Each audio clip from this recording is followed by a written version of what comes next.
disiarkan langsung dari Universitas Padjadjaran Bandung.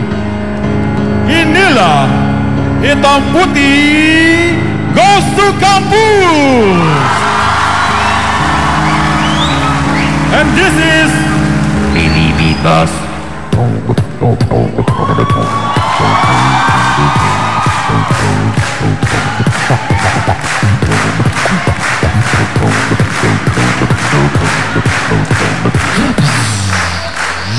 Anugrah Prahasta.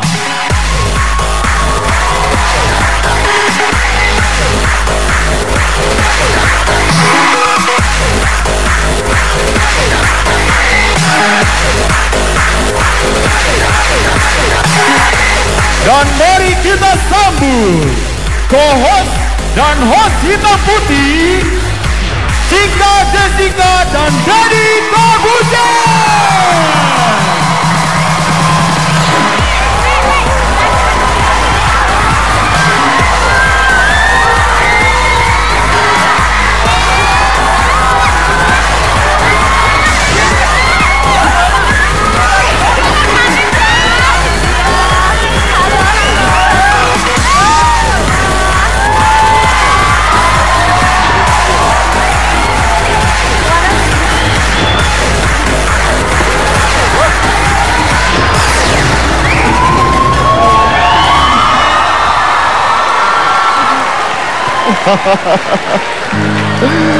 Ramai sekali, luar biasa. Tepuk tangan dulu dong untuk Universitas Padjadjaran.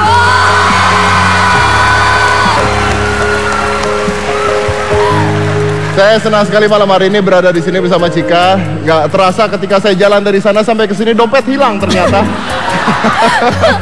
Ya tapi di sini juga tunggu, ini yang mahasiswa yang mana aja ya? Oh, ini yang Berarti kalau gitu dosen dan rektor dan sebagainya di mana? Kenapa jadi kenapa jadi begitu? Ada nggak di sini, datang nggak? Ada dosennya datang? Oh, ini dosen-dosennya. Oh, tepuk tangan dulu dong. Luar biasa, kita akan mulai acaranya. Inilah Hitam Putih Goes to Campus. Rektornya belum datang, kita mau nyapa rektornya belum datang ternyata. Tapi Mas Dedi nggak upload kalau misalnya di mana nih, sapa dulu dong yang di sini pakai bahasa Sunda sedikit aja. Silakan. Kumaha damang? Abdi gelis? Hatur nuhun. Gitu. Saya nggak ngerti artinya sih, tapi ya sudahlah. Mudah-mudahan nggak ngatain saya gitu aja ya. Kita akan ngundang, mudah-mudahan acara ini bisa memberikan inspirasi buat teman-teman yang ada di Universitas Padjadjaran pada malam hari ini, juga buat Anda yang berada di rumah pada malam hari ini di Hitam Putih Goes to Campus. Bintang tamu kita yang pertama ini adalah Mas Ayu Clara. Mas Ayu Clara. Hai cantik. Halo. Mas Ayu, apa kabar Mas Ayu? Baik. Tepuk tangan sekali lagi untuk Mas Ayu. Silakan duduk. Silakan. Kasih di situ. Saya temenin di sini ya. Sorry. Anyway, Clara ini dari Bandung juga kan? Iya, aku orang Bandung asli, lahir di sini, besar di sini. Orang lahir di sini, besar di sini. Oh, silakan kalau gitu disapa dulu teman-teman yang dari Bandung. Oke. Assalamualaikum, Sampurasun. Apa artinya? Itu sapaan sih, kalau orang Sunda sapaan, kalimat Sunda, sapaan. Iya. Oke. Jadi Clara ini usianya masih 19 tahun. Iya. Terus dia bermain di FTV, di film? Iya, film, FTV, sinetron. Film, FTV, dan sinetron. Oke. Tapi yang menarik adalah bahwa Clara saat ini masih kuliah ya? Iya, benar. Saat ini masih kuliah dan kuliahnya mengambil jurusan? Hukum. Mengambil jurusan hukum? Iya. Oke. Nah, pertanyaannya gini nih. Kan dia sudah bisa cari uang sendiri ya? Cari uang sendiri udah bisa. Amin. Terkenal iya, gitu ya. Pokoknya semuanya udah bisa mandiri sendiri. Dan kayaknya juga kalau kamu nggak kuliah juga kedepannya juga sudah oke kok gitu. Kata siapa? Menurut saya. Oh, iya. Makanya saya pengen tahu gitu. Kenapa Clara masih kuliah ya, masih ngambil pendidikan? Kenapa? Karena emang pendidikan itu penting, dan di keluarga aku dididik bahwa pendidikan adalah nomor satu, dan dunia entertain itu tidak menjamin kita sampai ke depannya nanti gitu. Jadi kalau aku masih bisa berbagi waktu antara kegiatan syuting dan juga kuliah, apa salahnya? Terus kalau waktunya bentrok sama syuting, yang diutamakan syuting dulu apa kuliah dulu? Tergantung. Jadi kalau misalnya kalau cuma sekedar kuliah masih bisa absen atau aku masih diminta waktunya dalam seminggu nih, misalnya kuliah Senin sampai Jumat, aku kegiatan syutingnya itu misalnya Kamis atau Jumat, aku bakal izin kuliah gitu. Tapi kalau misalnya untuk full seminggu nggak syuting, nggak kuliah, aku pasti mendingan nggak usah terima kerjaan syuting. Tapi kan banyak nih misalnya orang-orang yang kalau misalnya sudah mulai ini banyak sekali orang-orang putus kuliah karena di tengah-tengah perjalanan kuliah itu dia dapat kerjaan. Ada orang yang bahkan magang, habis magang, oh kayaknya enak nih kalau langsung kerja gitu kan. Kerjaan apapun ya, terus akhirnya mereka nggak kuliah lagi gitu, mereka malah kerja gitu kan. Nah, kamu di posisi seperti sekarang, kamu belum ngejawab pertanyaan saya loh. Kenapa masih tetap harus kuliah? Kalau dibilang bahwa dunia entertain mungkin nggak menjamin masa depan, tergantung. Iya sih. Nggak ada suatu pun yang bisa menjamin masa depan. Kamu kerja apapun nggak bisa menjamin masa depan. Tapi kenapa kamu mementingkan masih kuliahnya? Kenapa harus penting? Ya, karena emang di keluarga aku dididik untuk seperti itu. Mau gimana pun kamu harus sekolah, Kata belajar. siapa? Kata ibu, ayah? Papa, mama, semua keluarga. Jadi bilangnya gimana kamu? Jadi setelah aku lulus SMA, aku bilang sama mama kan, maksudnya, Ma gimana nih, apa aku cuti atau aku cuti untuk nerusin kerjaan dulu atau langsung kuliah? Aku bilang, oh nggak bisa, kamu harus tetap kuliah karena pendidikan itu nomor 1 gitu. Tapi sempat ngomong ke papa mama? Aku sempat tanya, karena kan waktu itu aku sempat tes ke beberapa universitas negeri, aku nggak keterima karena aku lagi sakit, karena itu aku lagi stripping. Jadi aku sakit, aku nggak keterima di negeri, terus aku udah ibaratnya galau deh gitu, gue harus kuliah nggak ya, gimana nih, secara kampus yang gue mau nggak masuk. Akhirnya aku bilang ke mama, kuliah mau dimanapun kuliah, yang penting kamu mencari ilmu gitu. Jadi tetap. Sekarang udah semester? 5, alhamdulillah. Sekarang udah semester 5. Kalau sudah lulus S1 mau lanjut lagi? Iya. Mau lanjut Insya lagi? Allah, iya. Mau ambil S2 juga? Iya, Wah, insya Allah. luar biasa.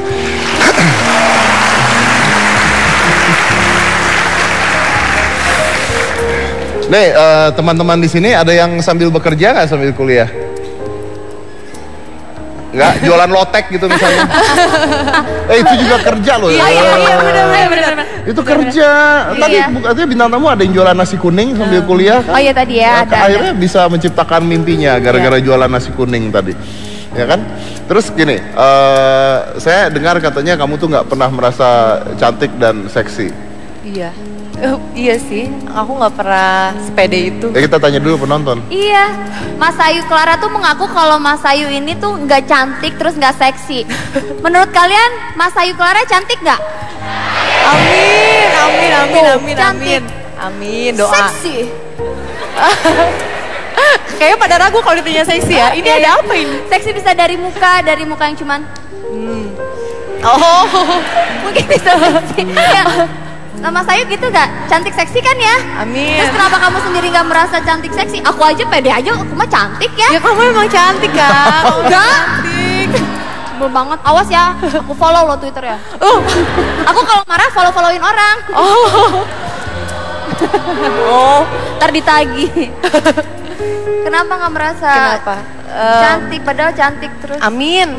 seksi? Emang iya ya? Cantik. Nggak tahu. Aku kalau ditanya gitu bingung jawabnya. Emang nggak ngerasa aja. Kan semua pandangan orang. Ya alhamdulillah kalau orang nganggapnya cantik. Tapi aku sendiri sih nggak pernah. Maksudnya ya biasa aja. Ngerasa Kau biasa pengen dibilang aja. ganteng? Cowok dong. Om Deddy dong yang ganteng. Enggak, tapi beneran kenapa nggak merasa Nggak tahu. cantik? Oh, aku bingung. Kalau kamu ngeliat kaca ngeliatnya apa? Cantik nggak? Ya biasa aja. Pasti selalu ngerasa ada kekurangan dalam diri. Apa sih kurang? Nggak tahu. Ya mungkin. Kamu bilang merasa ada kekurangan. Berarti Iya. kamu tahu dong ada kekurangannya di mana? Dengan pipi aku yang seperti bapau ini. Oh, pipinya seperti apa? Oh, makanya ditutupin rambut Iya. kanan kirinya. Oh, Om Deddy dibuka Coba lagi. saya mau lihat dong kalau rambutnya disikapkan seperti apa sih? Ya biasa aja. Enggak juga tapi. Oh jadi kamu ngerasa pipinya bapau gitu? Iya. Gak apa-apa ini GGS, gendut-gendut seksi. Betul ya? Jadi kalau misalnya kamu tidak merasa cantik, nggak merasa seksi, kamu udah di dunia entertain, modalnya apa? Prestasi yang aku punya, aku bisa, alhamdulillah aku bisa acting, aku bisa menghibur semuanya. Kan gak harus modal cantik, harus pinter juga kan. Oh, jadi modalnya? Prestasi yang aku punya. Prestasi yang kamu punya. Dalam hal? Ya untuk saat ini aku sedang menggeluti dunia acting. Dalam dunia acting. Apakah dalam hal pendidikan juga punya prestasi? Insya Allah, mudah-mudahan. Mudah-mudahan. Tapi intinya adalah walaupun itu, apapun itu pekerjaannya, tapi pendidikan tetap nomor satu. Ya. Buat kamu tetap nomor satu. Oke. Kita akan lanjut lagi saya satu ini. Jangan mana-mana, tetap di Hitam Putih.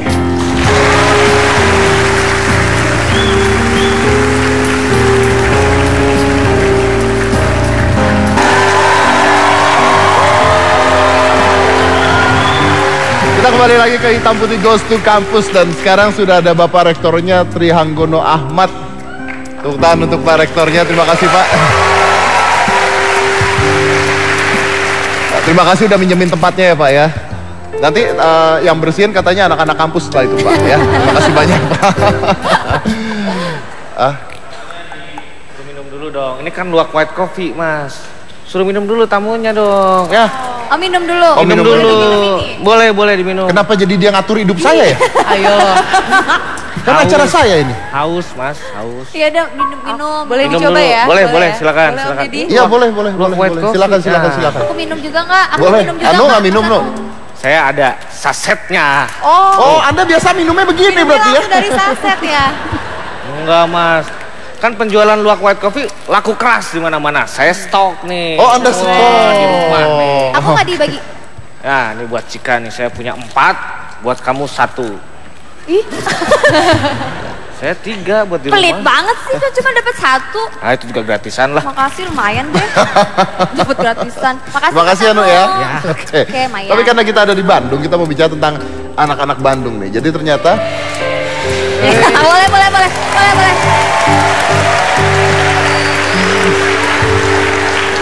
kita mau bicara tentang jeleknya anak-anak Bandung ya. Gak ada. Habis belum apa-apa udah weh. Jadi ternyata gini, saya tuh hobi koleksi jam. Jadi saya tuh bahkan jam tuh saya hunting kemana-mana. Kalau ada jam buatan apa tahun berapa di Surabaya itu saya hunting gitu. Dari harga yang murah sampai yang mahal tuh saya hunting, dan saya koleksi di rumah tuh saya koleksi gitu. Karena memang kadang-kadang ada yang buat investasi, ada yang buat apa gitu. Nah ternyata di Bandung ini ada orang yang sangat amat kreatif. Jadi anak Bandung ini dia adalah pengusaha muda di sini yang membuat jam dari kayu pohon. Masalahnya adalah jam kayu pohon ini sudah terkenal di dunia. Wow. Mungkin di Indonesia kita belum tahu ya, tapi di luar negeri sudah terkenal. Dan hari ini orangnya cancel terbang ke Amerika untuk datang ke Hitam Putih. Dengan harapan bisa memberikan inspirasi buat kita semua, buat adik-adik semua, bahwa ternyata yang namanya kreativitas itu bisa dimulai dari mana saja. Dan kebetulan dia mulai kreativitas ini karena tantangan dari seseorang. Kita lihat dulu siapakah dia, silakan. Oke, kita undang saja orangnya, bagaimana cara proses pembuatannya dan bagaimana dia bisa berkreativitas seperti itu karena tantangan siapa juga. Langsung aja, ini adalah Lucky Arya, CEO dari Jam Tangan Matoa.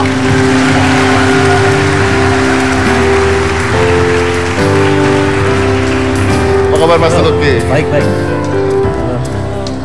Halo. Aku belum punya jam tangan nih. Kode.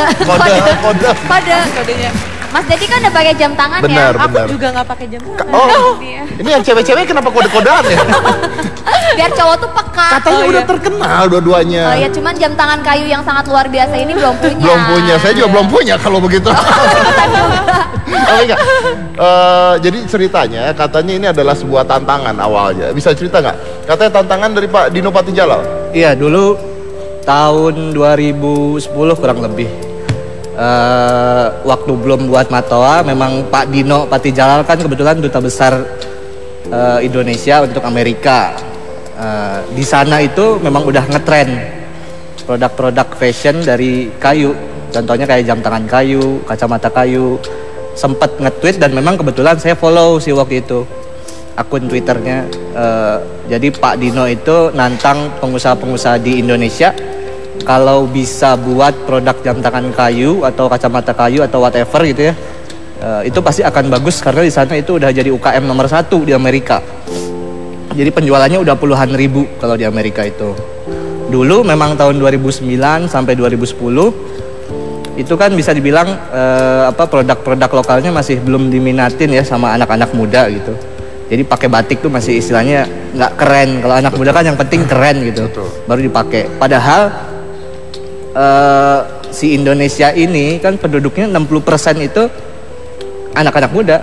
Jadi kalau si ekonominya mau cepat untuk maju, harus mengejar si anak-anak muda ini. Yang harus dikasih virus positifnya itu si anak-anak muda.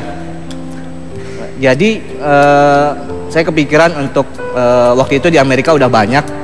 Memang si mesin-mesinnya itu udah lebih jauh lah, lebih canggih daripada di Indonesia. Kita, ya. Susah kalau kita mau masuk dari sisi kecanggihannya. Satu-satunya yang kita bisa susul itu dari sisi culture atau budaya. Makanya saya satuin di sini antara urban, nature dan budaya si Indonesianya ini di jam tangan kayunya. Okay. Makanya mulai banyak orang tahu pun dari sosial media. Dari sosial media. Ini mulai tahun 2012. 2010 sebetulnya. 2010? Tapi ya karena 1 tahun saya pakai untuk riset. Baru mulai jualannya banget sih 2011-2012. Dari 2010 sampai 2012 itu banyak gagalnya? Banyak banget gagalnya. Banyak banget gagalnya. Apa contohnya? Dalam 1 tahun sampai bulan ke-11 itu saya belum nemu cara untuk bikin si jam tangan kayu gitu. Sampai 1 tahun belum? Kalau di bulan ke-11 itu saya nyerah mungkin nggak akan jadi kayak sekarang. Tapi kan gitu. Itu udah rugi banyak berarti kan? Lumayan, ruginya memang banyak keluar modal untuk riset. Karena memang saya kan nggak ada basic sama sekali dibikin kayu. Saya cuma ngerti apa yang orang pengen. Istilahnya cuma punya idenya aja. Modalnya dari mana? Modalnya waktu itu sebelum itu saya kerja dulu sih. Kerja dulu. Kenapa nggak stop kalau udah gagal? Penasaran. Jadi seenggaknya saya ngerasa tertantang sama tantangannya Pak Dino Patijalal gitu. Yang akhirnya setelah 1 tahun saya coba gimana caranya, gimana untuk bisa ketemu sama Pak Dino. Pak, saya bisa nih. Akhirnya ketemu dan sama beliau dibawa beberapa kali ke pertemuan-pertemuan pengusaha Amerika. Sampai sekarang ya lumayan, alhamdulillah jadi orang-orang pada tahu. Pada tahu semua. Oh, luar biasa. Iya boleh. Kalau artinya Matoa itu apa sih? Sampai sempat ganti-ganti nama juga ya? Nah, Matoa itu sebetulnya saya cuma pengen kayak kalau merek pengen yang Googleable gitu ya disebutnya. Googleable. Ya kayak contohnya Googleable ya. Kayak Mas Dedi gitu kan. Kalau kita cari di internet kan banyak ada Dedi Dukun, Dedi Suredi apa banyak gitu ya. Tapi kan kalau Corbusier cuma satu langsung keluar Mas Dedi gitu. Iya. Nah, si Matoa ini gimana caranya supaya ketika orang cari di internet Matoa, yang keluar langsung produk saya dan Indonesia. Dan nggak mungkin salah sebut sama orang manapun gitu ya, mau orang bule Amerika apa segala macam pasti Matoa. Terus Matoa ini kan nama asli pohon dari Papua yang memang hanya tumbuh di Indonesia. Jadi begitu orang cari di internet apa itu Matoa, yang keluar hanya 2. Pohon tersebut dan jam tangan kayu. Oke, kita lihat dulu deh jamnya yuk. Ini adalah jam Matoa. Ini kenapa Anda berdua nafsu sekali ya? Ini adalah jam tangan Matoa nih. Oh, ini enteng banget. Itu udah digrafir belakangnya. Oh, ini ada hitam putihnya. Ya. Jadi bisa di custom. Oh, ada hitam putihnya belakangnya. Berarti hak milik ya kalau Ini ada foto saya tuh, liatin tuh, beneran tuh. Ketangkep nggak? Tuh, ada hitam putihnya. Tuh. Ini ada jam tangan Matoa nih yang hitamnya saya kasih lihat. Kelihatan nggak? Nah. Dan ini semuanya dibuat dari kayu. Ya. Dibuat dari kayu. Oke, boleh tahu nggak? Ini katanya nama-namanya beda-beda dan unik-unik. Ya, namanya memang saya sengaja cari namanya yang Indonesia banget lah. Ya supaya itu tadi yang kita bisa jual di luar negeri selain teknologi itu culture-nya. Di luar negeri itu kan budaya-budayanya nggak sebanyak di Indonesia. Jadi sekalian promosi ke orang-orang di luar negeri. Mas maaf, boleh dikecilin nggak Mas? Tuh kan gedean. Boleh, nanti ada. Nanti saya bawa tukangnya ke sini. Oh tukangnya ada. Nah, ini kalau udah dipakai di tangan.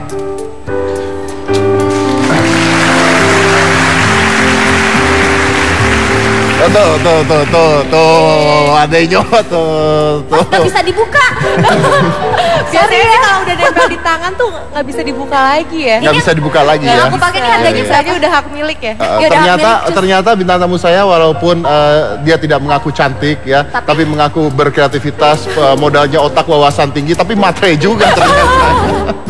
Tapi bagus gak coba gimana? Ntar dulu ini belum digituin. Yang ini harganya berapa? Yang itu tipe paling baru sih, jadi ada tanggalnya. Itu harganya 1,1. Berapa? 1,1 juta. 1,1 juta. Jadi Oke. kalau di luar negeri, di Amerika lah contohnya, itu jam tangan kayu masuk ke sini itu sekitar 2,5 juta sampai 3 juta. Mungkin menurut orang-orang Indonesia, orang lokal, harga 900 sampai 1 juta masih terbilang mahal karena dibandingin sama gelang kayu. Tapi harga segitu adalah harga yang paling affordable dibanding jam tangan kayu yang ada di dunia dengan kualitasnya. Dengan kualitasnya. Ini kalau kena air gimana Mas? Kita desain untuk orang Indonesia yang suka pakai motor hujan-hujanan atau wudhu, cuci tangan, itu masih bisa. Bahkan kita garansi 6 bulan. Kalau rusak akibat keinjak aja, kita ganti baru selama 6 bulan. Keinjak ganti baru? Berarti kalau udah bosen?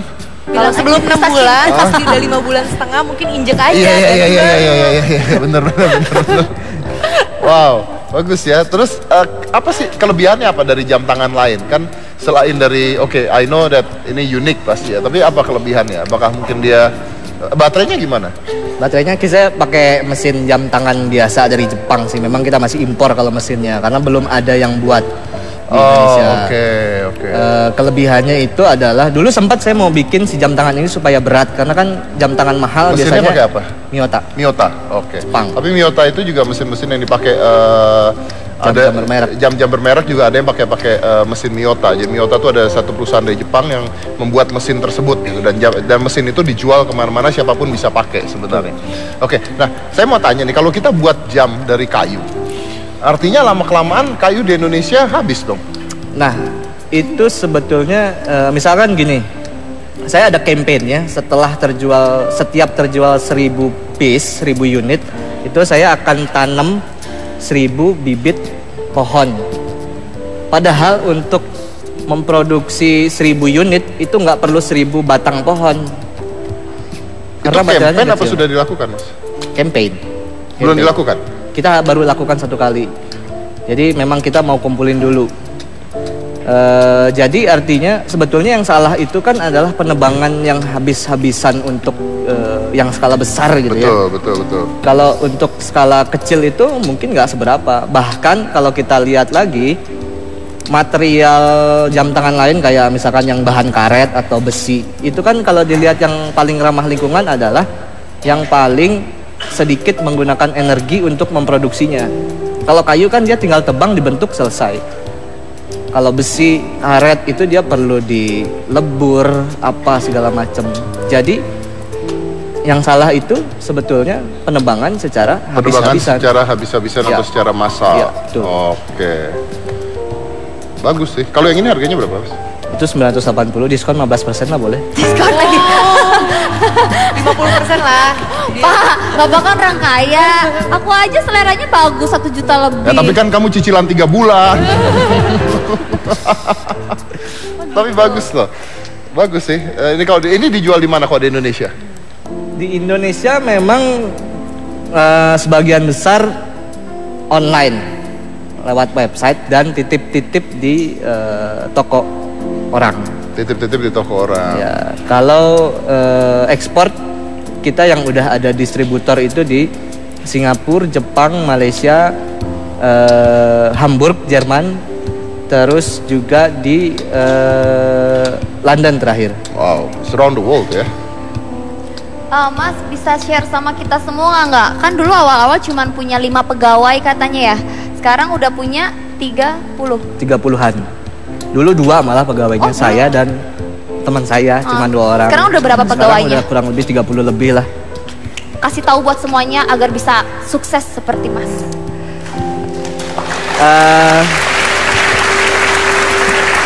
Yang pasti apa ya? Kalau saya di Matoa ini kayak semacam kalau jual mobil ada sistem recall gitu kan ya. Jadi dari awal sampai sekarang itu developmentnya udah jauh. Jadi udah ada upgrade macam-macam. Itu konsumen boleh tuker misalkan. Ini udah diganti klipnya sama yang lebih bagus atau sistem kacanya baru, dia boleh tukar sama yang baru. Jadi artinya trust nomor satu. Trust itu nomor satu. Trust nomor satu. Jadi apalagi Matoa ini kan besar lewat sosial media. Jadi lewat sosial media itu kayak dua sisi pedang gitu ya. Bisa juga positif, bisa negatif. Orang bisa dengan gampang banget menghujat, menjatuhkan apa segala macam. Nah, kita sangat jaga itu sosial media. Kita tahu kita besar dari situ. Kita juga sangat menjaga hubungan kita dengan konsumen. Yang pasti jangan jangan gampang nyerah gitu. Di akhir tahun pertama Matoa bahkan hampir sempat mau bangkrut, tutup karena di awal-awal kita masih kerja sama pengrajin. Di tengah-tengah itu pengrajinnya nggak mau lagi untuk produksi. Saya bilang waktu itu kalau bapak nggak mau produksi, besok pun saya tutup. Pegawai-pegawai saya semua nggak bisa cari uang gitu. Akhirnya negosiasi beberapa bulan dan dikasih waktu masih jalan. Terus saya belajar untuk bisa bikin sendiri. Dan akhirnya bikin sendiri. Akhirnya sekarang semuanya saya bikin sendiri. Wow, oke, luar biasa. Dan ini mengartikan satu hal ya.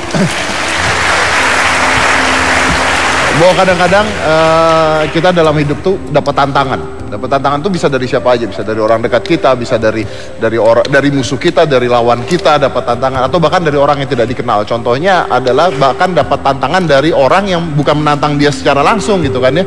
Tantangan dari sosial media, dan tantangan ini bukan menjadi ketakutan ternyata, tapi menjadi challenge buat dia. Bagaimana tantangan ini digunakan sebaik mungkin untuk berkreativitas. Bagaimana tantangan ini dilakukan sebaik mungkin untuk menjadikan sesuatu, untuk membuktikan bahwa dia bisa.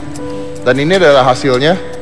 Sekarang sudah berada di dunia, jam tangan buatan Indonesia yang dibuat dari kayu dengan nama Matoa.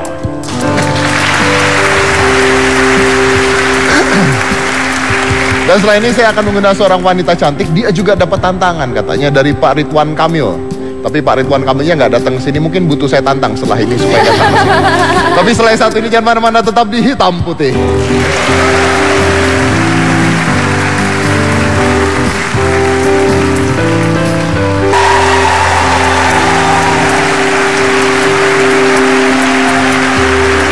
Menarik banget ya, tadi kalau kita udah bicara tentang jam tangan Matoa, itu ternyata gagalnya hampir 1 tahun. Gagalnya hampir 1 tahun. Tapi dia nggak berhenti.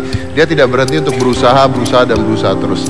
Saya mau cerita satu hal. Saya tuh dulu ketika pertama kali masuk TV, saya membawa sebuah konsep ke TV.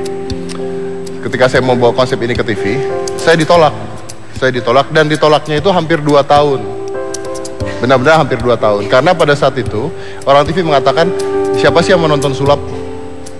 Gak laku kalau main sulap tuh. Bukan hanya ditolak sama stasiun TV-nya, tapi ditolak sama orang tua saya. Kenapa? Karena mereka berpikir kalau saya main sulap, saya mau makan apa? Karena pada saat itu tidak ada contoh-contoh mungkin seorang yang bermain sulap dan bisa sukses. Ditanyanya adalah mau makan apa, nantinya bagaimana dan sebagainya. Tapi saya tahu bahwa saya punya passion yang ada di sana, dan saya nggak berhenti. Bayangkan kalau saya berhenti pada saat itu, kalau saya stop pada saat itu, saya sekarang berada di belakang meja. Saya mungkin kerja di bank sesuai dengan keinginan orang tua saya. Tapi kalau kita bisa membuktikan pada orang tua kita, nggak apa-apa, kita tetap sekolah, tetap kuliah, tetap menjalankan apa yang mereka mau. Tapi passion kita tidak boleh mati, passion kita tidak boleh stop, passion kita harus terus kita lakukan.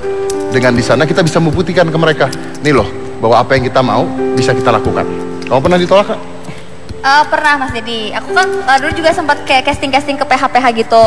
Jadi ada buka judul apa, aku ikutan casting. Selalu nggak dapet. Pasti kayak, aduh kok nggak dapet terus ya.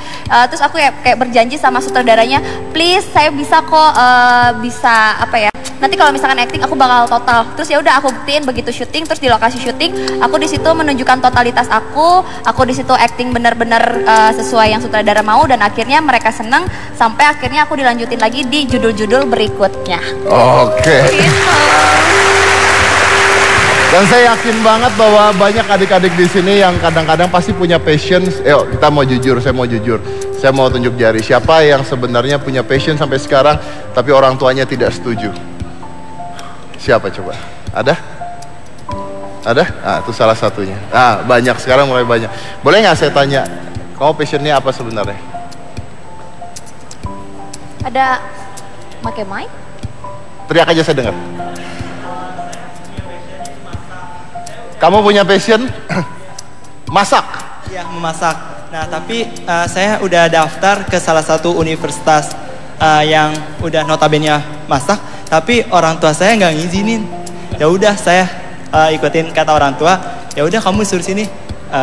Ya udah saya ikutin. Saya takut katanya kan ridho Allah fi ridho walidaini. Ya udah saya ngikutin. Betul. Saya sangat amat setuju. Itu saya sangat amat setuju. Tapi kita harus tahu juga bahwa orang tua kita juga tidak bisa menentukan masa depan anaknya juga, ya kan? Nah, kalau sekarang kamu kuliah di sini bukan berarti kamu berhenti masak? Apa? Berhenti masak? Enggak kok, kalau di kosan juga saya suka. Di kosan mah gampang, bikin rebus doang. Tapi enggak kan? Sekarang ada Google, sekarang ada internet, bisa belajar masak dan sebagainya. Ada sosial media, bisa jual, bisa coba untuk jual masakan kamu, bener nggak? Jadi satu saat saya nanti mau lihat sosial media ada nama kamu ya. Nama kamu siapa? Apa? Namanya siapa? Denny Fajri. Oke, satu saat nanti di sosial media dan sebagainya ada masakan kamu, ada nama kamu di sana. Bisa? Amin. Lakukan ya, ditantang sama Master Dedi Corbuzier. Saya yang nantang, berarti satu saat harus berhasil. Oke? Sip. Nah, bintang tamu saya berikutnya ini juga katanya tidak didukung oleh orang tuanya. Ya, tidak didukung oleh orang tuanya, tapi ternyata pada saat ini lukisan dia adalah seorang pelukis. Wanita, pelukis cantik, dan lukisannya, karya lukisannya dikenal oleh dunia saat KAA kemarin di Bandung. Walaupun orang tuanya tidak setuju dan sebagainya, tapi dia berhasil menunjukkan bahwa passionnya bisa menghasilkan sesuatu. Ini adalah Zahra Subaidahi.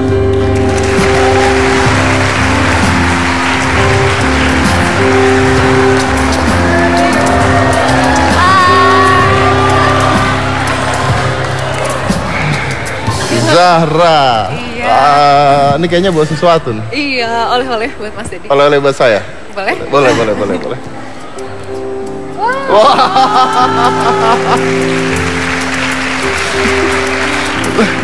Ini ngambil dari internet berarti ya? Iya.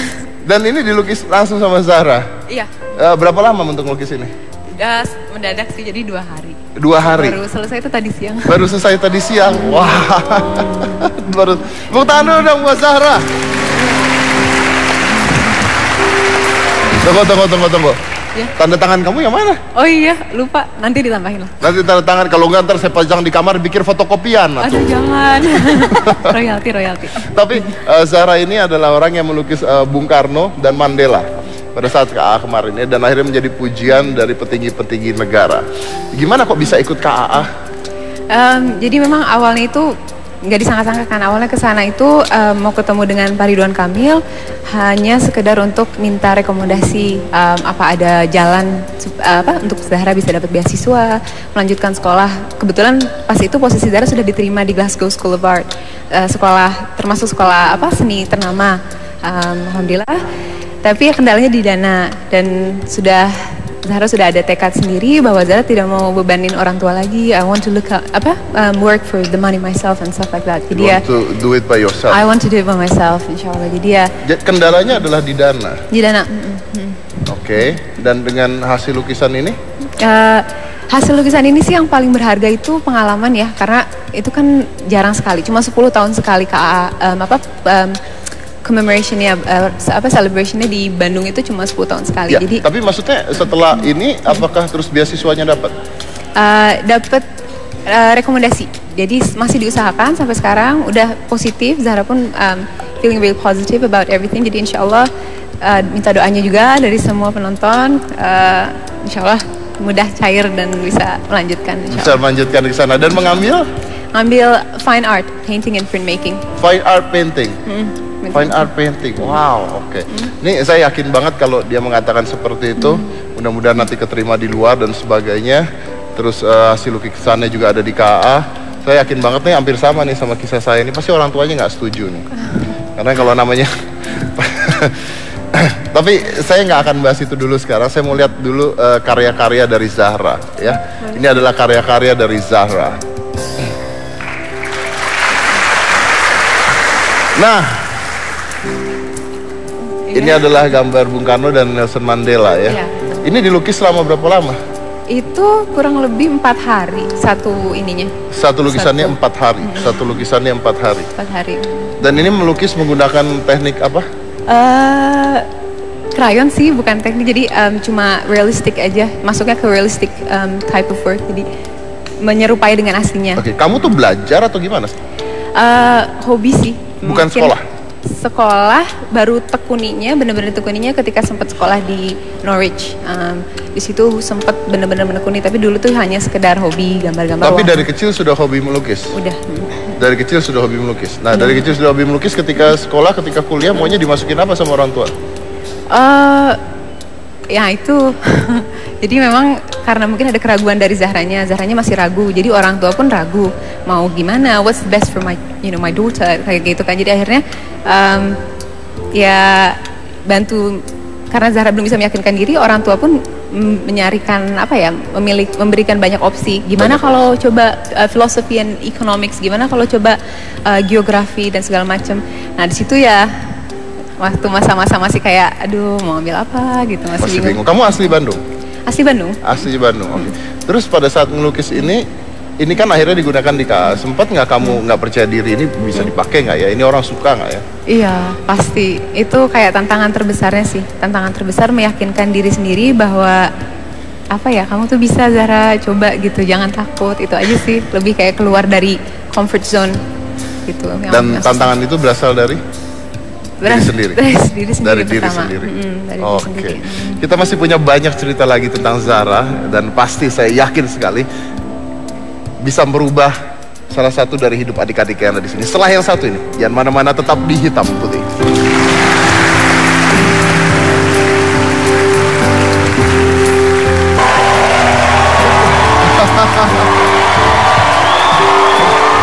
Kita kembali lagi di Hitam Putih Goes to Campus. Mas Dedi, dari tadi kan kita lihat nih Mbak Zahra ini mukanya tuh cantik banget kayak aku gitu kan. Gimana, kayak siapa? Kayak aku, ya kan? Blasteran ya kayak. Enggak anak Bandung. Tapi blasteran mamahnya tuh Bandung. Purwakarta. Mama Purwakarta. Iya, dan Yaman. Iya. Papa Bandung, tapi nenek dari Serbia. Jadi Papa Bandung, nenek dari Serbia. Jadi Papa Bandung, nenek dari Serbia. Berarti papa dipungut dong kalau begitu. nenek yang kesini. Oh, nenek kesini, oke. Blasteran ya, sama kayak aku blasteran Korut, Korea Garut. Korea dari mananya? Adalah Anyong Hasil. Banyak Garutnya tapi kayaknya ya.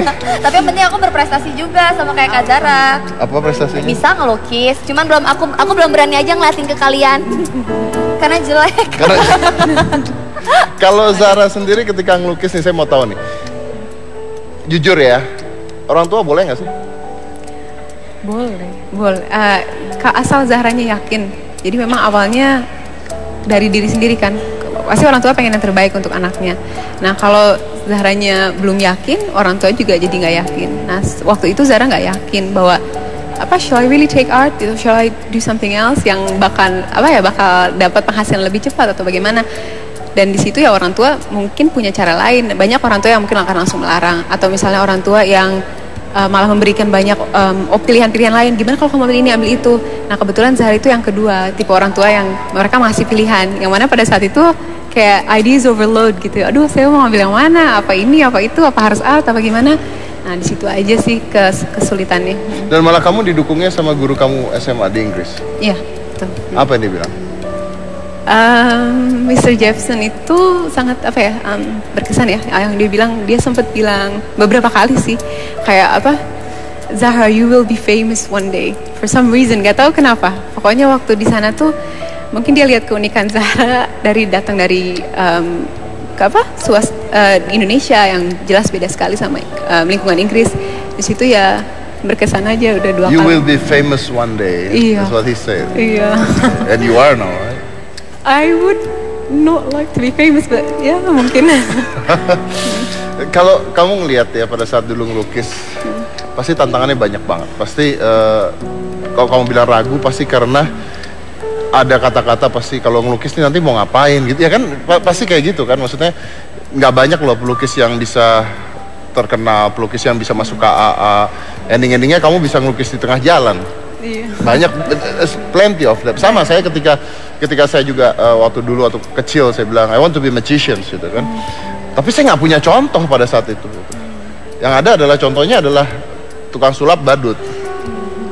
I need to struggling with myself that I have to do it, and I have to be different than them. Yeah, that's true. And I believe when you have that in your mind, it gonna works. Tapi saya percaya juga itu susah banget. Yeah, betul. So how you struggle with that? It's going really well now. Tapi But memang before, saya ingin sebelumnya- tahu pada saat sulitnya justru. Sulitnya kalau diingat-ingat, ya pasti ada kisah sedihnya. Then ada please kisah- tell me. Ya itu aja sih, paling ketika masih ragu dengan diri sendiri, terus kan pasti kita lihat semuanya itu fail. Apa kalau misalnya kita ragu, everything will fail gitu. Kamu lihat, kamu ngambil apa, jatuh di situ, ngambil apa, jatuh di situ. Terus ketika udah ada dukungan dari seseorang yang, Why you're sad? why am I sad? Tell me why. Terharu aja sih, maksudnya Kenapa? beruntung bisa ada di posisi sekarang gitu. Jadi alhamdulillah bersyukur, sebenarnya banyak orang yang berbakat, nggak cuma Zahra, banyak di Bandung, di Indonesia, pokoknya banyak yang punya keahlian gitu. Nah Zahra beruntung aja, Zahra masih pemula lah, masih bisa dibilang masih awal banget di dunia seni ini, tapi udah banyak support, seneng banget alhamdulillah. Gitu. Apa yang bikin kamu sukses? Percaya diri mungkin sama dukungan orang tua. Dukungan orang tua penting. Percaya diri dan dukungan orang tua. Iya, doa aja. Banyak orang yang nggak percaya sama kamu Sekarang udah alhamdulillah. pada saat itu? Mungkin Siapa? dari keluarga. Dari keluarga. Dari keluarga. Apa yang mereka bilang? Ya, yang pasti-pasti aja lah ngambilnya. Gitu aja sih. Dan what you think pada saat mereka bilang ambil yang pasti-pasti aja? Ada benernya, maksudnya kita nggak bisa sepenuhnya sebagai anak gitu, kita nggak bisa melawan kehendak orang tua. Kita juga harus bisa mendengarkan orang tua. Tapi yang paling penting itu adalah mereka yang berhasil, mereka bisa meyakinkan orang tua bahwa apa yang keputusan yang kamu ambil itu akan menghasilkan sesuatu dan kamu yakin akan itu. Nah itu yang susahnya gitu. Dan kamu berusaha untuk meyakinkan orang tua kamu. Iya, alhamdulillah And dapat. it's really hard kan? Yeah, it was really hard. Yeah. Alhamdulillah. Kamu bilang kan tadi banyak gagalnya. Apa gagalnya? Gagal seperti kita misalnya waktu itu sempat nyoba ngambil beasiswa ke Oxford. Di situ gagal, jatuh di situ. Terus mau ngambil mata pelajaran apa gitu. Tapi ternyata it's not what I really it's not my strength. Di situ Zahra jatuh karena mencoba I was trying to be someone else. Gitu, mencoba untuk bisa hebat di bidang sains atau hebat It di is bidang not you. Kalau misalnya potensi Zahra di art, ya kenapa tidak dikembangkan di art gitu. So Berapa lama struggle gitu tuh? 2 tahun. 2 tahun. 2 Oke. tahun. Saya yakin banyak sekali nih anak-anak di sini yang struggling sekarang ya. Gue mau jadi apa gitu, nantinya gimana. Saya punya passion yang lain, orang tua saya nggak setuju, saya harus apa gitu. Now, Sarah, you prove it bahwa what you do is going really well. Insya Allah. Boleh nggak kasih tips ke mereka semua yang ada di sini dan orang-orang yang ada di rumah, apa sih yang harusnya dilakukan ketika mereka punya sebuah passion, tapi banyak sekali tantangannya untuk mendapatkan passion itu? Quote itu. The time is yours. Apa ya? Well, always try to be yourself. Always open your mind to new possibilities. Jangan tertutup. Berani untuk keluar dari zona nyaman kita. You know, take courage to get out of your comfort zone and explore the world gitu. karena kita kecil, dunia ini luas, kita tuh kecil, kita harus cari ilmu. Dan yang terakhir mungkin apa ya? Ya itu try to reach your greatest potential. Pasti ada. Pasti kalian punya potensi yang orang lain nggak punya. Nah, coba gali itu dan kembangkan itu, insya Allah bisa. Kalau mereka dilarang sama keluarga? Yakinkan orang di sekitar mereka. Kalau memang ternyata ya dilarang karena memang misalnya nilainya jelek ya, mungkin ada alasannya kenapa dilarang gitu. Tapi harus diyakinkan dulu. Harus bisa. Berarti mereka tidak boleh stop ya? Iya. They need to do what they passion tells to do. Yes, what they feel passionate about. Zahra.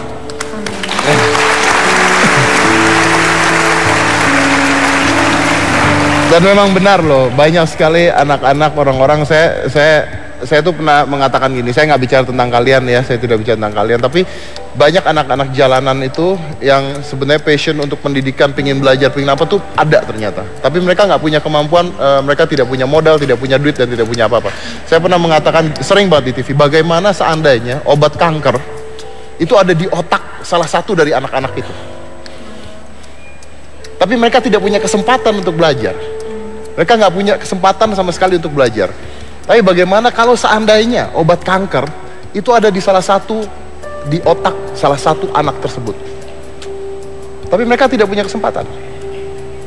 Bayangkan kalau kesempatan ini terbuka luas, setiap orang untuk mengambil passionnya sendiri-sendiri, it's gonna be a better world, dimana semua orang bisa melakukan apa kreativitas dia dan sebagainya, tidak perlu kerja secara terpaksa, tidak perlu bekerja hanya everything is about money, tapi melakukan sesuatu yang benar-benar mereka suka. Dan saya yakin kalau orang melakukan apa yang benar-benar mereka suka, they're gonna doing it really well.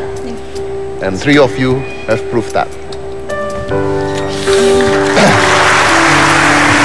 Di sini ada rektornya, saya mau bicara juga dengan Pak Rektornya. Saya yang turun aja deh Pak. Bapak naik nanti encok Pak, saya yang turun kalau gitu.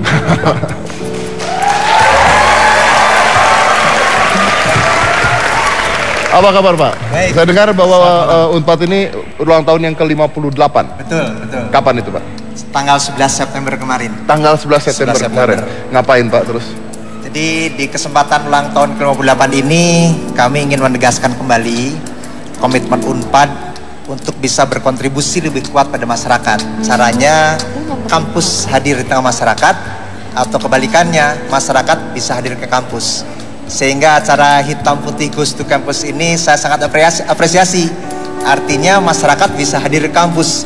Itu wujud dari apa yang kami cita-citakan. Bahkan masyarakat yang bukan dari Unpad Pak ya? Betul. Tapi bisa datang ke Unpad? Betul.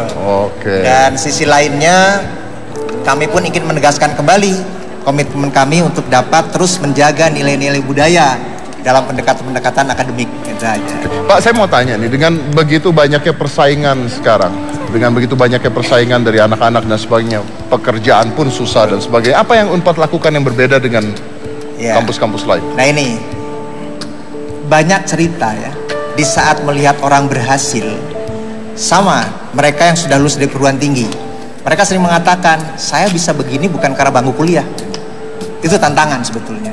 Lalu untuk apa keberadaan perguruan tinggi atau bangku kuliah? Itu yang mendorong kami untuk membuka kampus ini. Caranya dengan mahasiswa lebih banyak berinteraksi dengan masyarakat, itu akan memberikan atau mendapat banyak inspirasi, sehingga mereka lebih terbuka lagi, memanfaatkan ilmunya lebih langsung dan terbangun karakter mau berjuang. Bukan hanya duduk di bangku kuliah. Bukan hanya duduk di bangku kuliah. Oke. Itu juga yang mendorong tadi. Saya tertantang tadi, kalau ada anak yang di otaknya punya kemampuan bibit-bibit menyembuhkan obat kanker, dengan cara seperti ini kita bisa melakukan talent scouting, kita berikan kesempatan gitu. Sebaliknya, bagi anak-anak mahasiswa yang memang punya kemampuan luar biasa, di saat kita hadirkan di tengah masyarakat, itu kan membuka kesempatan mereka mengembangkan karakter lebih kuat, sehingga bisa dengan ilmunya bukan hanya ada di passionnya itu saja, bisa mengembangkan passion yang lebih luas lagi gitu. Oke, ini semuanya anak-anak kampus Bapak ya Pak ya? Ya. Jadi pesannya apa Pak? Mereka pesannya apa Pak? Tapi ini menarik loh, tuh Pak Rektornya saja bilang bahwa belajar itu bukan hanya duduk di bangku kuliah, gitu kan Pak ya? Ya, betul. Jadi pesannya apa buat mereka Pak? Di pesannya, saya menginginkan kesempatan berada di kampus itu harus dioptimalkan untuk bisa berkontribusi pada masyarakat dengan hadir di masyarakat, dan itu bisa dibangun kalau kita punya karakter yang kuat. Berkarakterlah sebagai bangsa Indonesia dengan kuat, itu kunci kesuksesan kita. Oke, baik. Terima kasih Pak. Ya, Terima kasih banyak, sukses. Selamat untuk ulang tahun ke-58. Mas Dedi. Kenapa saya tinggal jadi ada? Ada Mbak Anita Hara, boleh tepuk tangan buat Mbak Anita Hara. Hai semuanya. Mau sedikit curhat sama Mbak Anita Hara sebentar ya, urusan cewek.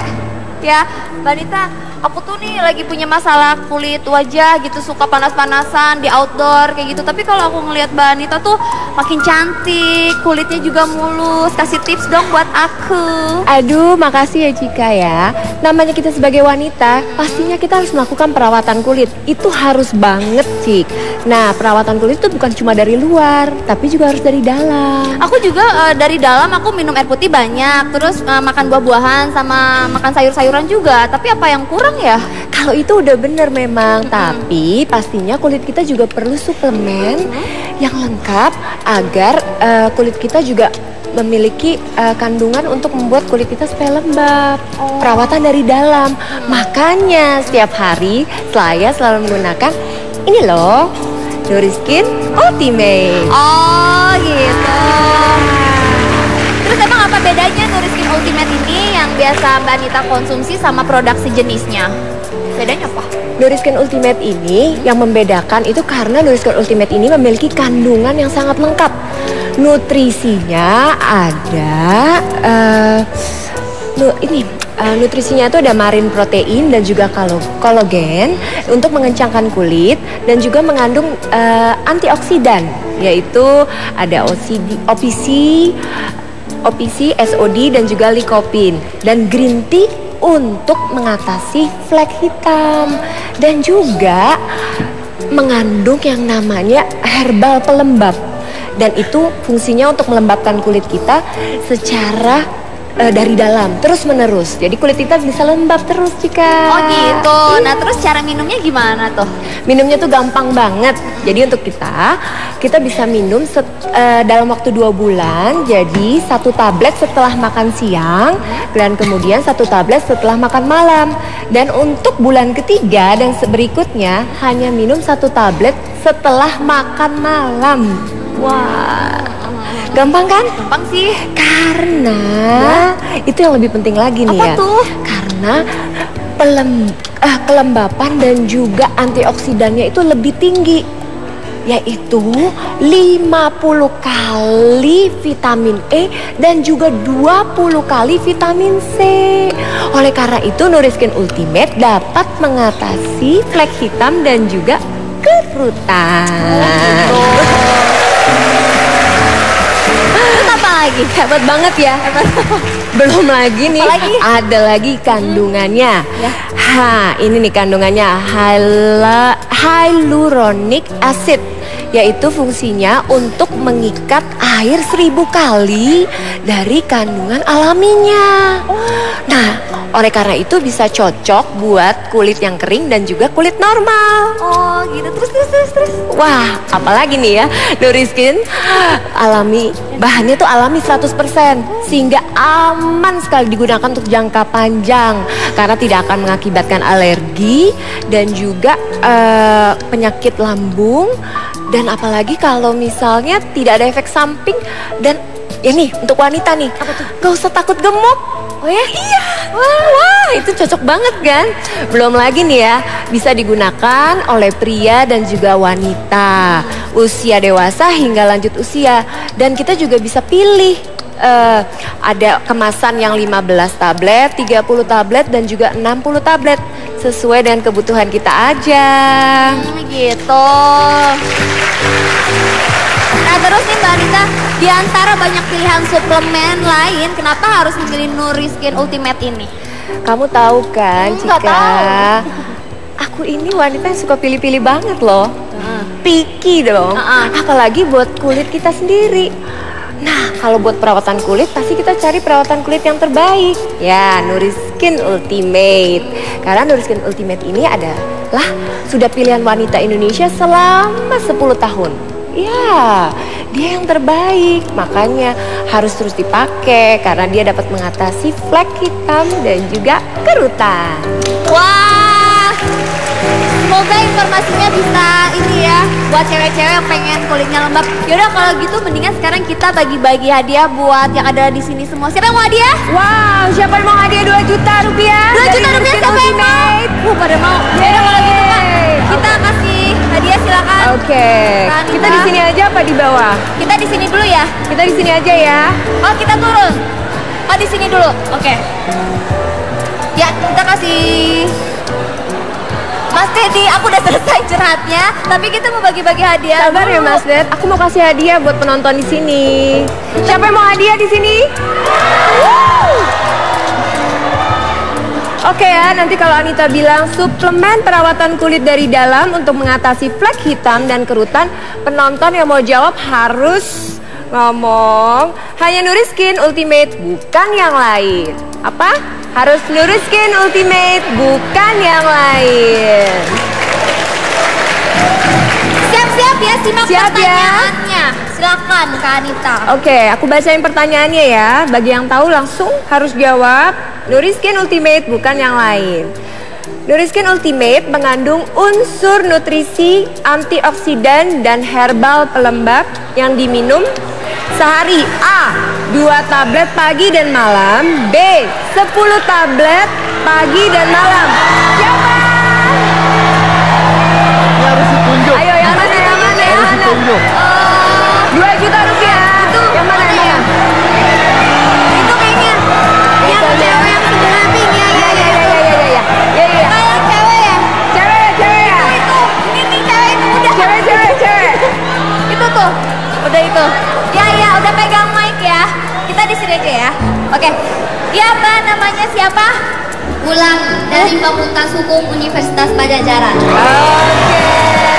Kasih lagi passwordnya. Oke.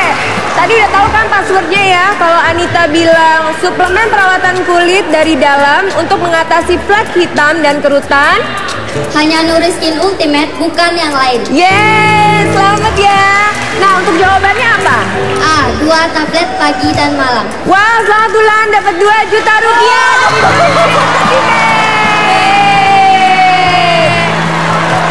Namanya tadi siapa? Wulan. Ya.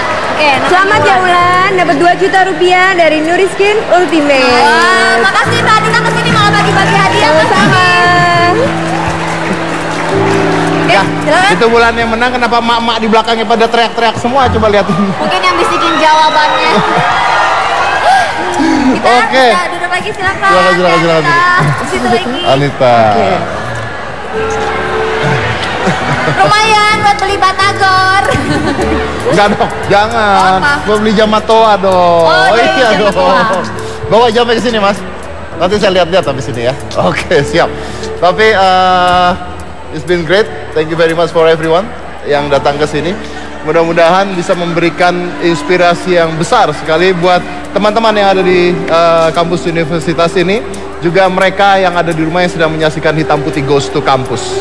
Karena ini menunjukkan satu hal bahwa ternyata ketika seorang memiliki passion yang luar biasa, apapun halangannya, betapapun sulitnya, apapun tantangannya, kalau passion itu ada, kalau Anda mau melakukan, pasti bisa. Mungkin tidak sekarang, mungkin tidak besok, mungkin tahunan. Tapi wait and still doing it, and you can do it.